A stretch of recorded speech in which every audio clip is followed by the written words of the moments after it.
റഷ്യയിൽ നിന്നും എണ്ണ വാങ്ങുന്നത് ഇന്ത്യ നിർത്തി എന്നാണ് അമേരിക്കൻ പ്രസിഡന്റ് ഡൊണാൾഡ് ട്രംപ് അവകാശപ്പെട്ടത്. എന്നാൽ അമേരിക്കയുടെ ശിക്ഷാ നടപടികളും ഭീഷണികളും ഒട്ടും വകവയ്ക്കാതെ ഇന്ത്യ റഷ്യയിൽ നിന്ന് എണ്ണ വാങ്ങുന്നത് തുടരുകയാണ്. ഇന്ത്യക്ക് ഇതിന്റെ പേരിൽ റഷ്യയിൽ നിന്ന് ഇളവും ലഭിക്കുന്നുണ്ട് എന്നാണ് പുതിയ റിപ്പോർട്ടുകൾ. സർക്കാർ ഉടമസ്ഥതയിലുള്ള റിഫൈനറികളായ Indian Oil Corporation, Bharat Petroleum, Hindustan Petroleum എന്നിവ റഷ്യൻ വിതരണക്കാരിൽ നിന്നും എണ്ണ വാങ്ങുന്നത് തുടരുകയാണെന്നും സ്പോട്ട് ഡീലുകൾക്കായുള്ള ചർച്ചകൾ പുരോഗമിക്കുകയാണെന്നും റിപ്പോർട്ടിൽ പറയുന്നു. കഴിഞ്ഞ കുറച്ച് ദിവസങ്ങളായി പതിവിലും വിലക്കുറവിലാണ് ഇന്ത്യൻ റിഫൈനറികൾ 2 കാർഗോ റഷ്യൻ എണ്ണ വാങ്ങിയത്. വ്യാപാരം മന്ദഗതിയിലാക്കണോ അതോ റഷ്യൻ എണ്ണ നിർത്തണോ എന്നതിനെക്കുറിച്ച് ഒരു തീരുമാനവും എടുത്തിട്ടില്ല. ആഗസ്റ്റ് 7 മുതൽ ഇന്ത്യൻ കയറ്റുമതിയിൽ 25% തീരുവ പ്രഖ്യാപിച്ചിരിക്കുകയാണ് ഡൊണാൾഡ് ട്രംപ്. റഷ്യയിൽ നിന്ന് എണ്ണ വാങ്ങുന്നത് ഇന്ത്യ നിർത്തിവെച്ചുവെന്ന വാർത്തകൾ വ്യാപകമായി പ്രചരിച്ചിരുന്നു. ട്രംപിനെ ഇന്ത്യ ഭയപ്പെടുന്നു എന്ന രീതിയിൽ വരെ വാർത്തകൾ ഉണ്ടായിരുന്നു. എന്നാൽ റഷ്യയിൽ നിന്ന് എണ്ണ വാങ്ങുന്നത് ഇന്ത്യ നിർത്തിവെച്ചുവെന്ന തരത്തിൽ പ്രചരിക്കുന്ന വാർത്തകൾ അടിസ്ഥാനരഹിതമാണെന്ന് കേന്ദ്ര സർക്കാർ വൃത്തങ്ങൾ തന്നെ അറിയിച്ചിട്ടുണ്ട്. റഷ്യയിൽ നിന്ന് ഇന്ത്യ എണ്ണ വാങ്ങുന്നത് നിർത്തിവെച്ചുവെന്ന് ഞാൻ കേൾക്കുന്നു. ഇത് ശരിയാണെങ്കിൽ അതൊരു നല്ല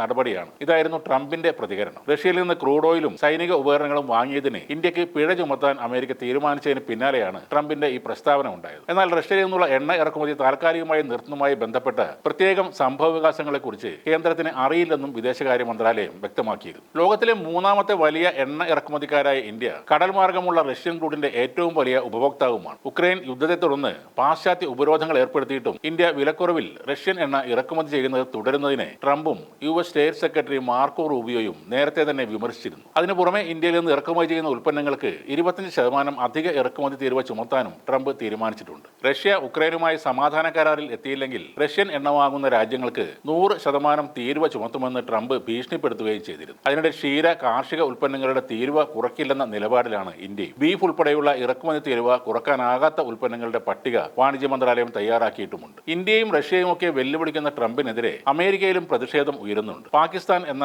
തീവ്രവാദികൾക്ക് സഹായങ്ങൾ ചെയ്തു കൊടുക്കുന്ന രാജ്യത്തെ സാമ്പത്തികമായി വളർത്തിക്കൊണ്ടുവരാനാണ് ഇപ്പോൾ അമേരിക്ക ശ്രമിക്കുന്നത്. അങ്ങനെ വരുന്ന പക്ഷം ഇന്ത്യക്ക് ഭാവിയിൽ അതൊരു കനത്ത വെല്ലുവിളിയായി മാറുമെന്നതിൽ ഒരു സംശയവും വേണ്ട.